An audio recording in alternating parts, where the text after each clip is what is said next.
Hi, myself Dr. Sunita Pandey, Associate Professor in Economics, SK Government Girls College, Sikar. Friends, today we are going to study about elasticity of demand, मांग की लोच। इससे पूर्व के videos में हम मांग के नियम और साथ ही साथ यूटिलिटी एनालिसिस में कीमत प्रभाव, प्रतिस्थापन प्रभाव, आय प्रभाव के बारे में पढ़ चुके हैं। आज की इस वीडियो में हम मांग की लोच के बारे में पढ़ेंगे। मांग की लोच किसे कहते हैं, इससे पहले हम ये जान लें कि जो मांग है वह किन चीजों पर डिपेंड करती है। सो dx is a function of px, py and m। Specially किसी वस्तु की मांग उस वस्तु की कीमत, अन्य वस्तुओं की कीमतों और आय, इन तीन चरों पर मुख्य रूप से निर्भर करती है। अब हम आते हैं मांग की लोच पर। मांग की लोच किसे कहा जाता है? हमने पहले के वीडियोस में मांग के नियम के बारे में पढ़ा था, जहां पर मांग का नियम ये कहता है कि किसी भी वस्तु की मांग और उसकी कीमत के मध्य विपरीत संबंध पाया जाता है। जब कीमत में वृद्धि होती है तो मांग में कमी होती है, और जब कीमत घटती है तो मांग में वृद्धि होती है। यह है मांग का नियम। लेकिन मांग की लोच में हम ये पढ़ेंगे कि कीमत में कितने प्रतिशत परिवर्तन होने पर मांग में कितने प्रतिशत परिवर्तन होता है। यानी मांग की लोच के अंतर्गत हम मांग और कीमत के मध्य आनुपातिक संबंध के बारे में पढ़ते हैं। अब हम पुनः इस डिमांड फंक्शन पे आते हैं कि मांग फलन ये कह रहा है कि किसी वस्तु की मांग स्पेशली तीन चरों px, py और m पर डिपेंड करती है। यानी किसी भी वस्तु की मांग में परिवर्तन स्वयं उस वस्तु की कीमत में परिवर्तन होने पर होता है, साथ ही साथ दूसरी वस्तुओं की कीमतों में परिवर्तन होने पर होता है, और इसके अलावा एक उपभोक्ता की आय में परिवर्तन होने पर भी उसकी किसी पर्टिकुलर वस्तु की मांग में परिवर्तन होता है। इन्हीं तीनों चरों के संदर्भ में हम मांग की लोच को मुख्य रूप से तीन प्रकार से पढ़ते हैं, और वो तीन प्रकार की मांग की लोच है। सबसे पहले dx is a function of px, यानी संबंधित वस्तु की कीमत में परिवर्तन होने पर जब वस्तु की मांग में परिवर्तन होता है तो हम उसे प्राइस इलास्टिसिटी यानी मांग की कीमत लोच के नाम से अध्ययन करते हैं। जब dx equal to function py लेकर के चलते हैं, यानी अन्य वस्तुओं की कीमतों में परिवर्तन होने पर x वस्तु की मांग में क्या परिवर्तन होता है, तो हम क्रॉस इलास्टिसिटी पढ़ते हैं, यानी मांग की तिरछी लोच। और इसके पश्चात dx is a function of m, यानी वस्तु की मांग आय पर निर्भर करती है। अर्थात जब एक उपभोक्ता की आमदनी में परिवर्तन होता है, उसकी मौद्रिक आय जब बढ़ती या घटती है तो उसके द्वारा मांगी जाने वाली वस्तुओं की मात्रा में भी कमी या वृद्धि होती है। और आय में कितना प्रतिशत परिवर्तन होने पर मांग में कितना प्रतिशत परिवर्तन होता है, इसका अध्ययन हम मांग की आय लोच के अंतर्गत करते हैं। अब देखिए, सबसे पहले हम कीमत लोच के बारे में पढ़ने जा रहे हैं कि x वस्तु की मांग के बारे में हम बात कर रहे हैं। मांग की कीमत लोच किसे कहते हैं और इसका मेजरमेंट किस प्रकार से किया जाता है।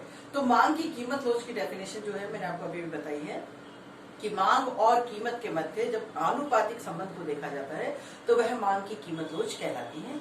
इसे हम इस सूत्र के द्वारा पढ़ते हैं, EP means price elasticity of demand is equal to percentage change in demand dx upon percentage change in px। That means x वस्तु की मांग में प्रतिशत परिवर्तन अपॉन x वस्तु की कीमत में प्रतिशत परिवर्तन। इसे हम इस सूत्र के रूप में भी लिख सकते हैं कि EP is equal to delta x upon delta p into p upon x। यहाँ डेल्टा x का मतलब होता है x वस्तु की मात्रा में होने वाला परिवर्तन, और डेल्टा p का मतलब होता है कीमत में होने वाला परिवर्तन। P मीन्स इनिशियल प्राइस यानी प्रारंभिक कीमत, और X यानी इनिशियल क्वांटिटी अर्थात प्रारंभिक वस्तु की मात्रा। तो इस प्रकार इन दोनों सूत्रों की सहायता से हम मांग की कीमत लोच को ज्ञात कर सकते हैं। इसके पश्चात हम आते हैं क्रॉस इलास्टिसिटी ऑफ डिमांड पर, यानी मांग की तिरछी लोच पर। मांग की तिरछी लोच को जैसे मैंने अभी थोड़ी देर पहले परिभाषित किया था कि एक पर्टिकुलर वस्तु की मांग अन्य वस्तुओं की कीमतों से भी प्रभावित होती है। अर्थात जब मार्केट में दूसरी वस्तुओं की कीमतों में कमी या वृद्धि होती है तो इसका प्रभाव किसी अन्य वस्तु पर भी पड़ता है, एक वस्तु की मांग पर भी पड़ता है। जैसे यदि हम x वस्तु की बात करते हैं तो x वस्तु की मांग पर y वस्तु, z वस्तु की कीमतों में परिवर्तन होने का भी प्रभाव पड़ता है। अभी डिपेंड करता है कि वस्तु किस प्रकार की है। उससे पहले हम एक बार सूत्र पर ध्यान दें कि क्रॉस इलास्टिसिटी को ज्ञात करने का सूत्र क्या है, और वो फार्मूला है, इसको हम EXY लिखते हैं, cross elasticity of demand is equal to delta x upon delta PY into PY upon x।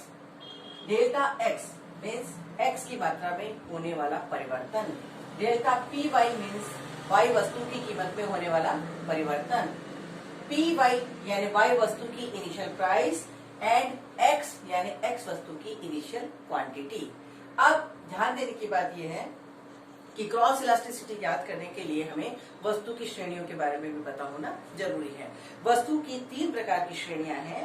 एक तो वस्तु जो है वह स्थानापन्न वस्तु होती है। स्थानापन्न वस्तु का मतलब ये होता है कि जब हम किसी एक वस्तु को दूसरे के स्थान पर काम में ले सकते हैं तो ऐसी वस्तुएं आपस में स्थानापन्न वस्तुएं कहलाती हैं। और जब वस्तु की श्रेणी स्थानापन्नता की होती है तो ऐसे में जो क्रॉस इलास्टिसिटी है वो पॉजिटिव होती है, यानी जब मांग की तिरछी लोच धनात्मक होती है तो इसका मतलब दोनों वस्तुएं आपस में स्थानापन्न वस्तुएं हैं। इसी तरह से दूसरी जो कैटेगरी है वस्तुओं की वो होती है पूरक वस्तु। पूरक वस्तु का मतलब ये होता है कि जब दो वस्तुएं एक दूसरे के बिना काम में नहीं ली जा सकती हैं, जैसे बोर्ड और चौक जो है, इसी तरह से पेन और स्याही, सुई और धागा, ये ऐसी वस्तुएं हैं जो एक के बिना दूसरी काम में नहीं ली जा सकती हैं। ऐसी वस्तुओं को हम पूरक वस्तुएं कहते हैं।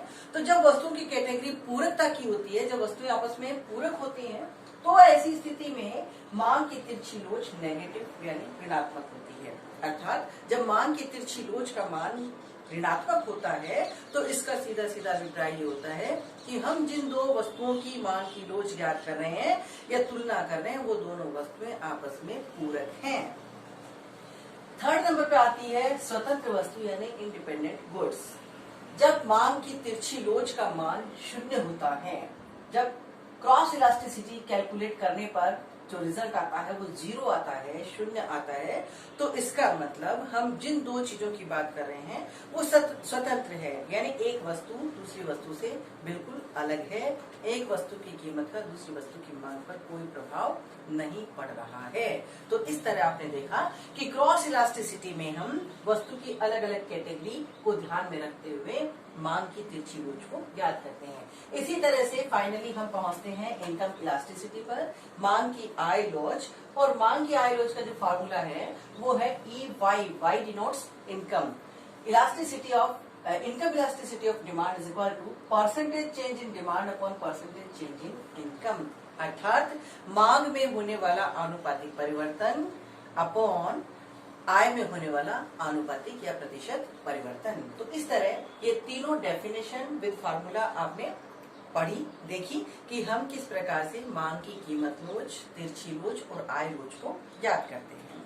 अब देखिए, मांग की लोच को समझने से पहले हमें स्लोप के बारे में पढ़ना होगा। स्लोप मीन्स ढाल, क्योंकि स्लोप और इलास्टिसिटी दोनों एक दूसरे से घनिष्ठ रूप से जुड़े हुए हैं और इन दोनों के बीच में नेगेटिव या कहें कि विपरीत संबंध पाया जाता है।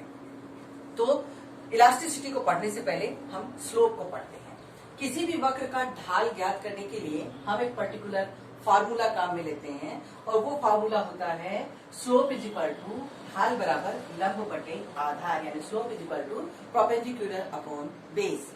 लंब बटा आधार की सहायता से हम ढाल को ज्ञात करते हैं गणितीय सूत्र के माध्यम से।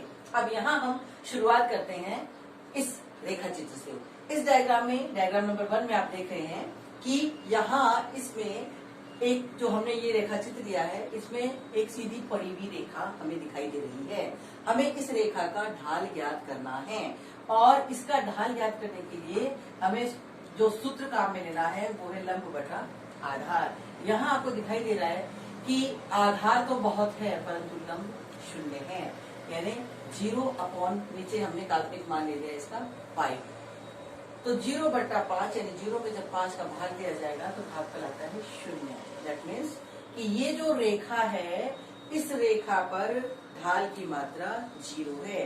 जैसे हम जब किसी फर्श पे खड़े होते हैं तो फर्श कैसा होता है, बिल्कुल फ्लैट होता है। So there are no slope, slope is equal to 0। जब कोई वक्र का आकार बिल्कुल रैखिक होता है, OX एक्सिस के पैरेलल होता है, तो ऐसी स्थिति में उस रेखा चित्र की जो ढाल की मात्रा है वो 0 होती है। इसके पश्चात हम सेकंड डायग्राम में आते हैं। यहाँ पर आपको एक वर्टिकल लाइन दिखाई दे रही है, एक उदग्र रेखा खड़ी हुई दिखाई दे रही है। अब हमें इस रेखा का ढाल याद करना है। सूत्र पुनः वही काम में लिया जाएगा, लंब बटे आधार। यहाँ पर आप ध्यान देंगे कि आधार 0 है पर लंब दिया हुआ है। अगर हम लंब की मात्रा को 5 मान लें तो 5/0 इज इक्वल टू इनफाइनाइट। जब 5 में 0 का भाग देंगे तो उत्तर आएगा अनंत। दैट मीन्स कि जब कोई भी वक्र वर्टिकल लाइन के रूप में होता है तो उस स्थान पर उस वक्र का ढाल जो है वह अनंत होता है। इसे आप इस दीवार से समझ सकते हैं कि जैसे ये दीवार है, बिल्कुल फ्लैट वर्टिकल है ये। इस दीवार पर यदि आपसे कोई चढ़ने के लिए कहे, आप 2 कदम नहीं चढ़ सकते। दैट मीन्स इस पे ढाल अनंत है। ये कहलाता है इनफाइनाइट यानी अनंत ढाल की स्थिति। इसके पश्चात हम इस वक्र पर आते हैं। इस वक्र पर आप देख रहे हैं कि जो रेखा बनी हुई है वह OY एक्सिस और OX एक्सिस दोनों पर समान दूरी पर स्थित है, यानी जितना लंब है उतना ही आधार है। तो लंब बटा आधार, यदि लंब 5 है, आधार भी 5 है, 5/5 बराबर 1, यानी इस वक्र में ढाल की मात्रा इकाई के बराबर है। इसके पश्चात हम नेक्स्ट डायग्राम में आते हैं। इस डायग्राम में आप देखते हैं कि OY एक्सिस की तरफ जो रेखा है उसका झुकाव ज्यादा है और OX एक्सिस पर कम है। इसका मतलब कि लंब का मान अधिक है और आधार का मान कम है। मान लीजिए कि लंब है 10 और आधार है 5, तो इस स्थिति में 10/5 बराबर 2 which is greater than 1। That means in this diagram slope is greater than 1। इसके पश्चात हम इस डायग्राम में आते हैं। यहाँ पर आप देख रहे हैं कि OY एक्सिस पर जो दूरी आपको दिखाई दे रही है वो कम है और OX एक्सिस पर दूरी ज्यादा है। यदि OY एक्सिस का मान हम 5 ले लें, लंब को हम 5 मान लें और आधार को अगर हम 10 मानते हैं तो रिजल्ट आता है 0.5 which is less than 1। That means in this diagram slope is less than 1। तो इस तरह आपने देखा कि ढाल जो है वो 5 प्रकार से हमें प्राप्त हुआ है। यहाँ ढाल 0 के बराबर है, यहाँ ढाल की मात्रा अनंत है, इस रेखा चित्र में ढाल इकाई के बराबर है, यहाँ पर ढाल इकाई से अधिक है और यहाँ ढाल इकाई से कम है। अब जैसा मैंने आपको अभी बताया था कि ढाल और इलास्टिसिटी इन दोनों के बीच में विपरीत संबंध होता है, अर्थात जहाँ पर ढाल 0 होता है वहाँ इलास्टिसिटी इनफाइनाइट होती है, अनंत होती है। जहाँ ढाल अनंत होता है वहाँ इलास्टिसिटी 0 होती है। जहाँ ढाल इक्वल 1 है वहाँ इलास्टिसिटी भी इक्वल टू 1 होती है। जहाँ पर स्लोप ग्रेटर देन 1 होता है वहाँ इलास्टिसिटी लेस देन 1 होती है। जहाँ स्लोप लेस देन 1 होता है वहाँ इलास्टिसिटी ग्रेटर देन 1 होती है। ये किस तरह से इसे हम इस अध्ययन से प्रूव करते हैं। अब हम आते हैं मांग की लोच की श्रेणियों पर। मांग की लोच की 5 प्रकार की श्रेणियां हमें दिखाई देती हैं, जिन्हें हम 1 बाय 1 करके अभी पढ़ेंगे। सबसे पहले इस फर्स्ट डायग्राम पर आप कंसंट्रेट कीजिए। इस फर्स्ट डायग्राम में आपको एक पड़ी हुई रेखा दिखाई दे रही है। हमारा जो मांग वक्र है वो OX एक्सिस के पैरेलल आपको नजर आ रहा है। इस डायग्राम में मैंने काल्पनिक कीमत ली है 5 रुपीज की कीमत। यदि 5 रुपए है और इनिशियल डिमांड 4 है तो कीमत में बिना किसी परिवर्तन के मांग बढ़कर के 4 से 6 हो जाती है। अब हम पुनः वही फार्मूला यूज करेंगे, कौन सा? EP = ΔX/ΔP × P/X, और इस सूत्र की सहायता से हम मांग की लोच को ज्ञात करेंगे। यहाँ पर आप देखेंगे कि डेल्टा X यानी X में होने वाला परिवर्तन, पहले 4 था X और अब बढ़कर के 6 हो गया, यानी X में 2 इकाई का परिवर्तन हुआ, इसलिए डेल्टा X बराबर 2 आ गया। अपॉन डेल्टा P मैंने लिखा है 0 इसलिए कि P पहले भी 5 था, P अभी भी 5 है, means there are no change in price, so delta P change in price is equal to 0 into P/X। Initial price 5 rupees थी इसलिए यहाँ 5 लिखा है, और इनिशियल डिमांड जो है वो 4 थी इसलिए यहाँ पर 4 लिखा है। तो 10/0 बराबर अनंत। तो यहाँ पर जो रिजल्ट हमें प्राप्त होता है वो रिजल्ट है EP = इनफाइनाइट, यानी in this diagram price elasticity = infinite. और स्लोप में आपने देखा था कि स्लोप ऐसी स्थिति में 0 होता है लेकिन मांग की लोच ऐसी स्थिति में अनंत होती है। इसके बाद हम नेक्स्ट डायग्राम पर आते हैं।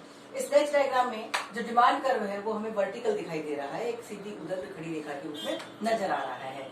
यहाँ पर हमने प्राइस में चेंज किया है, जो प्राइसेज हैं वो चेंज हो रही है, चेंजेबल है, बदल रही है, लेकिन डिमांड में कोई परिवर्तन नहीं हो रहा है। यहाँ इस डायग्राम में हम डिमांड 10 यूनिट्स की मान करके चल रहे हैं। अब देखिए कि डेल्टा x विच इज 0, क्यों? क्योंकि x में कोई परिवर्तन नहीं हो रहा है। x पहले भी 10 था, x अभी भी 10 है, इसलिए डेल्टा x का मान आ जाता है 0। प्राइसेस पहले 5 थी और अब 10 हो रही है, यानी कीमत में जो परिवर्तन हो रहा है, यदि हम 10 से स्टार्ट करें कि सपोज इनिशियल प्राइस 10 रुपीज है और अब प्राइस डिक्रीज हो जाती है, कीमत 10 से घट करके 5 रुपए हो जाती है, तो भी मांग में कोई परिवर्तन नहीं हो रहा है। तो यहाँ पर प्राइसेस 5 रुपीज डिक्रीज हुई है, तो यहाँ जो मान है प्राइसेस का डेल्टा पी वो आ जाता है -5। आपको ये ध्यान रखना चाहिए कि प्राइस इलास्टिसिटी का जो मेजरमेंट है, मान है, वो हमेशा नेगेटिव होता है। और नेगेटिव इसलिए होता है because there are negative relationship between demand and price. जब कीमत बढ़ती है मांग घटती है, जब कीमत घटती है तो मांग बढ़ती है, इसलिए मांग की कीमत लोज का मान हमेशा ऋणात्मक होगा, नेगेटिव होगा। तो यहाँ आप देख रहे हैं कि इस प्रॉब्लम को जब हम सॉल्व करते हैं तो इसका सोल्यूशन हमें प्राप्त होता है 0। That means price elasticity is equal to 0। कब? जब मांग वक्र वर्टिकल हो। इसके पश्चात हम नेक्स्ट डायग्राम में आते हैं। यहाँ इस डायग्राम में आप देखेंगे कि आपको जो इनिशियल क्वांटिटी नजर आ रही है वो है 4 यूनिट्स और इनिशियल प्राइस है 4 रुपीज। 4 रुपए कीमत होने पर x की 4 इकाइयां मांगी जाती है। जब कीमत 4 से घट करके 2 रुपए हो जाती है तो मांग 4 से बढ़ करके 6 रुपए हो जाती है। अब यहाँ पर जो डेल्टा x है वो है 2, डेल्टा p ये भी 2 into p initial price 4 and initial quantity 4। So 2/2 into 4/4 is equal to 1, यानी इस रेखा चित्र में मांग की कीमत रोज इकाई के बराबर है। इसके पश्चात हम नेक्स्ट डायग्राम पर आते हैं और नेक्स्ट डायग्राम में आप देखेंगे कि ये जो रेखा चित्र है, इस रेखा चित्र में आपको दिखाई दे रहा है कि प्रारंभिक कीमत यदि हम 4 रुपीज माने और प्रारंभिक मात्रा 5 यूनिट्स माने, अगर कीमत 4 रुपए से घट करके 3 रुपए हो जाती है, अर्थात कीमतों में यदि 25% की कमी हो जाती है, तो मांग जो है वो 5 से बढ़ करके 10 हो जाती है, यानी मांग दुगनी हो जाती है, मांग में 100% की वृद्धि हो जाती है। तो यहाँ पर हम फार्मूले में इसको अप्लाई करेंगे। Then EP is equal to delta x, जो पहले x 5 था अब 10 है, यानी डेल्टा x का मान आ गया 5। डेल्टा p पहले 4 था, p अब 3 हो गया, तो डेल्टा p आ रहा हमारा -1। इसलिए यहाँ पर डेल्टा p जो है ये लिखा जाएगा -1। फिर जो प्रारंभिक कीमत है वो है 4 और प्रारंभिक मात्रा है 5, यानी 4/5। इस प्रॉब्लम को जब हम सॉल्व करते हैं तो मान आता है -4। इसका मतलब ये हुआ कि 4 is greater than 1, that means in this diagram price elasticity is greater than 1। and last and finally इस डायग्राम पर हम ध्यान देंगे। इस डायग्राम में अगर हम गौर करें तो इनिशियल प्राइस 8 रुपीज दी हुई है और इनिशियल क्वांटिटी 2 है। यदि प्राइसेस 8 से रिड्यूस होकर के 2 रुपए पे आ जाती है, कीमतों में यदि कमी हो जाती है, कीमत में कमी जो है 75% रिड्यूस हो रही है प्राइसेस, तो मांग जो है वो 2 से बढ़कर के 3 हो रही है। That means increase in demand is only 50% और प्राइसेस रिड्यूस हो रही है 75%।